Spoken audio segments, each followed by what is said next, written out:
এই ছেলেটিকে নিয়ে একটি বায়োপিক বা জীবনীমূলক সিনেমা হতেই পারে। এ ব্যাপারে আমি অন্তত শতকরা 100% নিশ্চিত, কারণ ভারতীয় ক্রিকেটের আন্তর্জাতিক সার্কিটে তার উত্থান পর্ব সত্যি বলতে যে কোনো বলিউডি চিত্রনাট্যকেও চ্যালেঞ্জ জানাবে। এদেশের ক্রিকেটের ইতিহাসে আজ পর্যন্ত যেসব ক্রিকেটারদের নিয়ে বায়োপিক মানে জীবনীমূলক সিনেমা তৈরি হয়েছে, নিঃসন্দেহে তারা এদেশের তথা গোটা বিশ্ব ক্রিকেটের মানচিত্রে এক একজন দিগ্গজ। কিন্তু তাদের বায়োপিক হয়েছে মূলত তাদের প্রাতিষ্ঠানিকতা বিশ্ব ক্রিকেটের স্বীকৃত হবার জন্য এবং একই সঙ্গে তাদের ক্রিকেট জীবন থেকে অবসর নেওয়ার পর কিংবা অবসর নেওয়ার মুখে এসে। কিন্তু এই ছেলের ক্রিকেটীয় জীবনের কথা সেলুলয়েডের পর্দায় যে কাউকেই যে রোমাঞ্চিত করবে তা নিয়ে কোনো সন্দেহ নেই। তাই কিশোর ক্যাফের আজকের ভিডিওয়ে আমরা থাঙ্গুরা আসুর নাটরাজনের সেই নাটকীয় উত্থান পর্বের কথাই বলবো। তার আগে আবারও বলে রাখি, ওয়েলকাম টু কিশোর ক্যাফে। কিশোর ক্যাফের নতুন একটা ভিডিওতে তোমাদের সবাইকে স্বাগত জানাই, আমি তমাল। আর আবারও বলে রাখি, ভিডিওটা ভালো লাগলে লাইক, কমেন্ট এবং শেয়ার করার পাশাপাশি চ্যানেলটা সাবস্ক্রাইব করে পাশে থাকতে প্লিজ ভুলো না। বন্ধুরা, কেমন আছো? ভারতীয় ক্রিকেটের ইয়র্কার ম্যান নামেই তিনি পরিচিত। তার তীক্ষ্ণ ইয়র্কারে তিনি সহজেই ধরাশায়ী করেছেন তাবড় ক্রিকেটারদের। কিন্তু নাটরাজন যে পরিবার থেকে উঠে এসেছেন বা জায়গা করে নিয়েছেন, সেখান থেকে কোমর সোজা করে কেউ ক্রিকেটের মতন এক অভিজাত ক্রীড়াক্ষেত্রে জাতীয় স্তরে প্রতিনিধিত্ব করবেন, তা যে কারোরই স্বপ্নের অতীত। তামিলনাড়ু চেন্নাই থেকে 3টে যানবাহন পার করে তবে পৌঁছতে হয় নাটরাজনের গ্রামে। চেন্নাই থেকে যার দূরত্বটা প্রায় 400 কিলোমিটার। চেন্নাই থেকে 375 কিলোমিটার রাস্তা ট্রেনে চেপে সালেমে, এবার সালেম থেকে একটি বাসে চেপে কিছু দূর গিয়ে সেখান থেকে ফের গাড়ি বদল করে পৌঁছতে হয় ওমালুর বাস স্টপেজে। ফের সেখান থেকে মানে ওমালুর থেকে গাড়ি বদল করে আরও 20 কিলোমিটার দূরের এঁদো গ্রাম চেন্নাপট্টি, শিল্প শহর সালেমের থেকে সম্পূর্ণ বিচ্ছিন্ন একটি গ্রাম, যেখানে তাপমাত্রা সবসময় বেশ ঊর্ধ্বমুখী। তার সঙ্গে সেখানে বৈদ্যুতিক ব্যবস্থা মানে ইলেকট্রিসিটি প্রায় নেই বললেই চলে, থাকলেও সেখানে সারাক্ষণ বিদ্যুৎ বিভ্রাট, লোডশেডিং লেগেই আছে। চিন্নাপট্টিতে মাত্র 2টো সরকারি স্কুল, যার একটিতে পড়াশুনো করতেন নাটরাজন। সেখানে এর বেশি কোনো কিছু কিন্তু নেই। মানে কেউ যদি স্কুল পেরিয়ে কলেজে যেতে চায় তবে তাকে যেতে হবে বহুদূরের শিল্প শহর সালেম অথবা ওমালুর কিংবা তামিলনাড়ুর মন্দির শহর থারামঙ্গলামে। তাই সে পথে হাঁটার কোনো সুযোগই ছিল না ছেলেটার কাছে। কারণ মোট 8 জনের সংসারে নাটরাজন ছাড়াও ছিলেন তার 4 ভাই বোন, থিলাকাবাতি, তামিল রাশি, মেকালা এবং শক্তি, এবং সঙ্গে মা বাবা এবং ঠাকুরমা। তবে আজ সে একজন কোটিপতি ক্রিকেটার হিসেবে চিন্নাপট্টিতে নিজের দোতলার সুসজ্জিত বাড়ি করলেও সেখান থেকে প্রায় 1 কিলোমিটার দূরে জলকান্দাপুরমে তাদের আদি ওই এক কামরার ওই এঁদো খুবড়ি ঘরটাই গোটা পরিবারের এক অসম লড়াইয়ের সাক্ষী। ঘরের মেঝেতে শ্বাস দিয়ে শুয়ে থাকতেন তারা 8 জন। মাথার উপরে প্রবল গরমে এক আকাশ সান্ত্বনার মতন টিকটিক করে ঘুরত সেকেন্ড হ্যান্ড একটা সিলিং ফ্যান। বেশিরভাগ দিনই কাটতো তাদের উপোস করে, কারণ 8 জনের সংসারে রোজগার বলতে ছিল তার বাবার দিনমজুরের যৎ সামান্য রোজগার, আর স্থানীয় রাস্তায় মায়ের একটা ছোট্ট চিকেন পকোড়া স্টল। বাড়িতে বাথরুম ছিল তাদের কাছে স্বপ্নের অতীত। কাছেই একটা কাঁটা ঝোপের মধ্যেই কোনো রকমে সেই সব কাজ সারতেন বাড়ির প্রায় প্রতিটি সদস্য। একসময় বাড়িতে যখন ইলেকট্রিসিটি ছিল না, তখন অসহ্য গরমে ঘুমোতে অসুবিধে হলে নাটরাজন ঘুমোতেন সামনেই জলকান্দাপুরমে যে বড় মেন রোডটি রয়েছে তার ধারেই। আর বাড়িতে পড়াশোনার অসুবিধার কারণে স্থানীয় আপ টু ডেট সেলুনে, স্থানীয় যে আপ টু ডেট বলে একটি সেলুন ছিল, সেই সেলুনে গিয়ে সময় কাটানোর পাশাপাশি সেই সেলুনেই পড়াশোনাটাও যতটা পারা যায় এগিয়ে রাখত কিশোর নাট্টু। এমনকি সেখানেই মানে ওই সেলুনেই তার প্রথম টিভি দেখা। যাদের কাছে মাংস তো কোন ছাড়, সামান্য দুবেলা খাবারের কোনো ঠিক ছিল না, সেই ছেলেটাই কিন্তু স্কুলে ক্লাস করতে করতেই মায়ের চিকেন পকোড়া স্টলের মাংস আনার জন্য দুপুরের টিফিনের সময় স্কুলে খাবার খেতে নয়, বরং বেরিয়ে পড়তেন মাংস কিনে মায়ের স্টলে পৌঁছে ফের স্কুলে যাওয়ার জন্য। কিন্তু মা বাবার অতি সামান্য রোজগারে সংসারের হাল আরও বেহাল হয়ে যাওয়াতে এবার সংসারের বড় ছেলে হিসেবে কিশোর নাটরাজন ইট ভাটায় সামান্য মজুরির বিনিময়ে কাজ করা শুরু করে। এসবের মধ্যেই ক্রিকেটের প্রতি ছেলেটার আসক্তি ক্রমেই বেড়ে উঠছিল, কারণ সালেমের আশেপাশে তখন টেনিস বলে ক্রিকেট টুর্নামেন্টের একটা বিশাল চল ছিল, আর সেখানেই নিজের বোলিং দক্ষতা দেখানোর কিছুটা হলেও সুযোগ থাকত কিশোর নাটরাজনের কাছে। তার দুরন্ত সুইং আর নিখুঁত ব্লক হোল ডেলিভারি চোখে পড়ে যায় চিন্নাপট্টি ক্রিকেট ক্লাবের কোচ জয়প্রকাশের। জয়প্রকাশ ছেলেটিকে সিরিয়াসলি লেদার বলে ক্রিকেটটা খেলার কথা বলেন, কিন্তু নাটরাজন নটরাজন জয়প্রকাশকে পাল্টা বলেন এ ব্যাপারে যেন তিনি তার মা বাবাকে রাজি করান। কিন্তু দিন দরিদ্র পরিবারে যেখানে খাবারের জোগাড় করাটাই বিলাসিতার সামিল, সেখানে ক্রিকেট। কিন্তু তা সত্ত্বেও জয়প্রকাশ রাজি করান নটরাজনের মা বাবাকে। আর এরপরেই কিছুটা হলেও ছোট্ট নাট্টুর জীবনের ব্যক্তি পরিসরে কোথাও যেন কিছুটা হলেও বদল আসতে শুরু করে। কোচ জয়প্রকাশ তামিলনাড়ুর স্থানীয় ক্রিকেটে জেপি নামেই পরিচিত ছিলেন। তার জানাশোনাটাও খুব একটা কম ছিল না। তাই সেই জানাশোনাকে কাজে লাগিয়ে এবার জেপি সালেমের এভিএস কলেজে নটরাজনের ভর্তির ব্যবস্থা করে দেন। আর সেখান থেকেই কলেজ স্তরে এরপর সে সুযোগ পায় সালেম ইউনিভার্সিটি এবং সালেম জেলার হয়ে খেলার।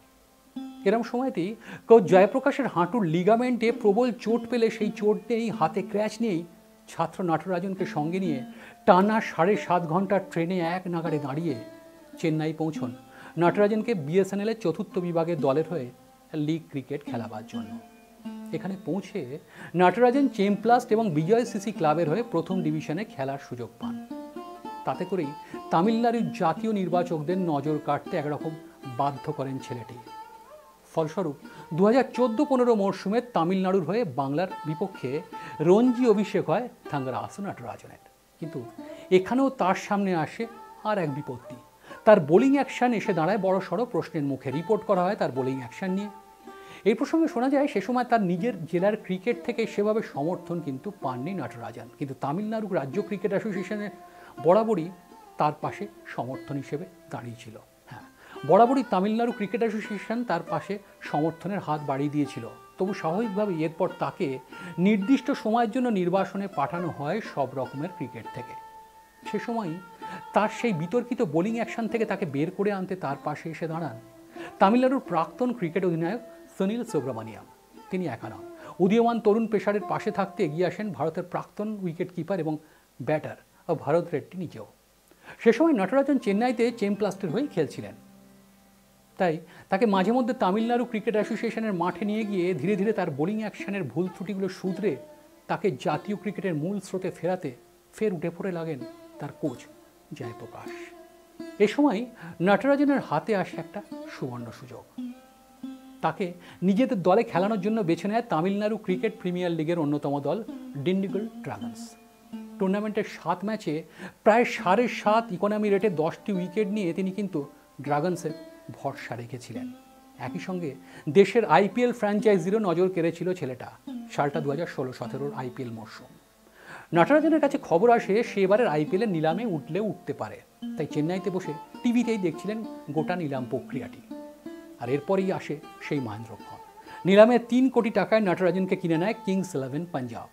খবরটা শুনে আনন্দে আত্মহারা ছেলেটা ফিরে যায় জলকান্দাপুরমে তাদের সেই খুবড়ি এক কামরার ভাঙাচোরা ঘরটিতে। ভাঙা ঘরে তখন যেন কার্যতই উৎসবের মেজাজ। ছেলে আইপিএল খেলবে, তাও দেশের তাবড় প্লেয়ারদের সঙ্গে, তাও আবার 3 কোটি টাকা বিক্রয় মূল্যে। একসঙ্গে অতগুলো টাকা দেখা তো কোন দূর, তারা হয়তো টাকার অঙ্কটাও কল্পনা করেনি কোনোদিন। কিন্তু আইপিএলের মঞ্চে খেলতে যাওয়াটা, তাও আবার অতগুলো টাকার বিনিময়, ব্যাপারটা বেশ চাপের হয়ে দাঁড়ায় নটরাজনের কাছে। একই সঙ্গে ইংরেজি না জানার কারণে এবং হিন্দিতে যথেষ্ট দুর্বল হওয়ার কারণে তার ভরসাও ছিল একমাত্রই তামিল, যাতে সে স্বচ্ছন্দ ছিল। কিন্তু সে সময় তামিল ভাষাটা পাঞ্জাব দলে একমাত্র জানত পাঞ্জাব দলের কোচ আর শ্রীধর। যদিও সেবার পাঞ্জাবের হয়ে মাত্র 6টি ম্যাচ খেললেও তেমন উল্লেখযোগ্য পারফরমেন্স তিনি একেবারেই কিন্তু দিতে পারেননি।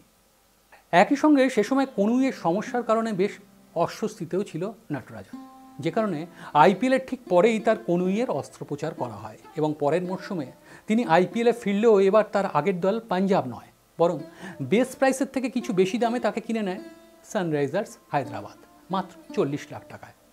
সেবার 2020 সালের আইপিএল খেলে দুবাই থেকে দেশে ফেরার পথে নাট্টু, মানে নটরাজন জানতে পারেন সেই ফেরার পথেই তাকে অস্ট্রেলিয়ায় অনুষ্ঠিত হতে চলা টি-20 সিরিজের জন্য নেট বোলার হিসেবে দলে নেওয়া হচ্ছে। কিন্তু সে সময় ভারতীয় টি-20 স্কোয়াডের অন্যতম স্পিন অ্যাটাকার বরুণ চক্রবর্তী চোটের কারণে দল থেকে ছিটকে গেলে সেখানে দলে নেওয়া হয় নটরাজনকে। একইভাবে ওই অস্ট্রেলিয়া সিরিজেই ভারতের একদিনের দলে নটরাজনকে নবদ্বীপ সাইনির জায়গায় দলে নেওয়া হয়। তিনি কিন্তু হাতের সুযোগকে কোনোভাবেই হাতছাড়া করেননি। টি-20 এবং একদিনের আন্তর্জাতিক উভয় ফরম্যাটেই তার অভিষেক হয় এবং অস্ট্রেলিয়া সিরিজে ছেলেটি টি-20 সিরিজের সর্বোচ্চ উইকেট শিকারী হন। অস্ট্রেলিয়ার বিরুদ্ধে প্রথম, দ্বিতীয় এবং তৃতীয় তিনটে টি-20 ম্যাচে তিনি যথাক্রমে 3টি, 2টি এবং 1টি উইকেট দখল করেন। ভারত সেই সিরিজ কিন্তু জেতে এবং 2-1 জেতার পাশাপাশি নাট্টু চুলচেরা ইয়র্কার, কাটার এবং পেস ভেরিয়েশন মুগ্ধ করে জাতীয় নির্বাচকদের। দুবার না ভেবে দলের প্রথম সারির একাধিক বোলারদের অনুপস্থিতিতে মোহাম্মদ সিরাজের পাশাপাশি টি নটরাজনের সঙ্গে দলের আর এক নতুন বোলিং মুখ right arm off spinner Washington সুন্দরের হাতে দলের বোলিং কমান্ড তুলে দেয় জাতীয় নির্বাচকরা, আর তাতেই ফুল মার্কস পেয়ে পাশ করেন নটরাজন। ব্রিসবেনের গাব্বায় প্রথম টেস্টেই 3টি উইকেট তুলে তিনি আবারও প্রমাণ করে দেন তার ওপরে বা তাদের মতো নতুনদের উপর ভরসা করে কোনো ভুল করেননি নির্বাচকরা। প্রায় একই সঙ্গে 3 ফরম্যাটে দেশের হয়ে সুযোগেই দুরন্ত পারফরমেন্সের নজির করে এরপর তিনি দেশে ফেরেন। আর এর ঠিক পরেই এক অবিশ্বাস্য ঘটনার সাক্ষী থাকেন নাট্টু। সে যখন অস্ট্রেলিয়ার সফর শেষ করে বেঙ্গালুরু এয়ারপোর্ট থেকে নেমে বাড়ির উদ্দেশ্যে রওনা দেবে বলে ঠিক করছে, তার আগেই সে শুনেছিল সালেমের আশেপাশে বা তার গ্রামের লোকজন আসছে তাকে সমাদরে ঘরে নিয়ে যাবে বলে। কিন্তু এয়ারপোর্টে নেবে ছেলেটি অবাক বিস্ময়ে তাকিয়ে দেখে শুধু সালেম নয়, চেন্নাই, ত্রিচি, মাদুরাই, কোয়েম্বাটুর, এমনকি কেরল থেকে তার অসংখ্য ভক্ত এসেছে তাকে ঢাকঢোল পিটিয়ে গ্রামের বাড়িতে নিয়ে যাওয়ার জন্য। সেদিন দেশের একাধিক শিল্পী, চলচ্চিত্র অভিনেতার পাশাপাশি দক্ষিণী অভিনেতাদের থেকেও পেয়েছিলেন অসংখ্য শুভেচ্ছা বার্তা। কিন্তু সেদিনও নটরাজনের মন পড়েছিল জালকান্দাপুরমে, তার ওই এক কামরার সোঁদা গন্ধ ওই ছোট্ট ঘরেতে, যেখানে অপেক্ষমান তার মা, বাবার, ভাই বোনরা, আর সর্বোপরি তার একান্ত প্রিয় কোচ জয়প্রকাশ, যাকে তিনি ভালোবেসে ডাকতেন আর না বলে। কোচ জয়প্রকাশ আসলে তার কাছে ভগবানের সমান। যে দেশের বাড়িতে ফিরে এরপর নটরাজন একদিকে যেমন ছোট্ট এক কামরার ঘর ছেড়ে চিন্নাপট্টিতে নিজের দোতলা বড় বাড়ি করেছেন, বড় বোনের বিয়ে দেওয়ার জন্য মা বাবাকে সাহায্য করেছেন, একই সঙ্গে মা বাবাকে দিনান্তের হাড় ভাঙা খাটুনি থেকে মুক্তি দিয়েছেন, একই সঙ্গে নিজের কোচকে দিয়েছেন গুরুদক্ষিণা বাবদ নিজের প্রথম টেস্টের জার্সিটি, যার গায়ে লেখা ছিল খোদ জয়প্রকাশের নাম। সঙ্গে জয়প্রকাশকে মুখ্য কারিগর হিসেবে রেখে শুরু করেছেন কোচের নামে একটি ক্রিকেট একাডেমি। এরপরেও দেশের হয়ে একাধিক ওডিআই এবং টি-20 খেললেও অবশ্য টেস্টে সেভাবে সুযোগ না পেলেও আইপিএলে সানরাইজার্স হায়দ্রাবাদ কিন্তু তাকে নিলামে ফের একবার কেনার জন্য ঝাঁপায় এবং 4 কোটি টাকায় তাকে কিনে নেয় এসআরএইচ। নটরাজনের জয়যাত্রা এখনও কিন্তু সমানভাবে অব্যাহত। একই সঙ্গে সে চায় দেশের একাধিক প্রান্তিক দরিদ্র ঘরের ছেলেমেয়েরা যারা চরম দারিদ্রতার সঙ্গে প্রতিনিয়ত লড়ছে, তারা যেন অ্যাটলিস্ট নিজেদের স্বপ্নের কাছে হেরে না গিয়ে তাকে বাঁচিয়ে রেখে একটু একটু করে হলো বড় করার পথে হাঁট, আর তাদের পাশে যেন তার প্রিয় আন্না মানে কোচ জয়প্রকাশের মতন কেউ একজন অন্তত এগিয়ে আসেন, ঠিক যেমনটা হয়েছিল তার জন্য। এবং নটরাজনও পেরেছিলেন নিজের দারিদ্র্যের সেই হতভাগ্য পরিসরকে অতিক্রম করে সেই বহুকাঙ্ক্ষিত সাফল্যকে ছিনিয়ে আনতে। আজকের ভিডিওটা এই পর্যন্তই। খুব তাড়াতাড়ি আবার একটা নতুন ভিডিও নিয়ে চলে আসছি। তার আগে আবারও বলি যে ভিডিওটা ভালো লাগলে লাইক, কমেন্ট এবং শেয়ার করার পাশাপাশি চ্যানেলটা সাবস্ক্রাইব করে পাশে থাকতে প্লিজ ভুলো না বন্ধুরা। তোমাদের সাবস্ক্রিপশন আমাদের ভালো কাজ করার জন্য, ভালো ভিডিও তৈরি করার জন্য একটা মস্ত বড় মোটিভেশন। ভালো থেকো।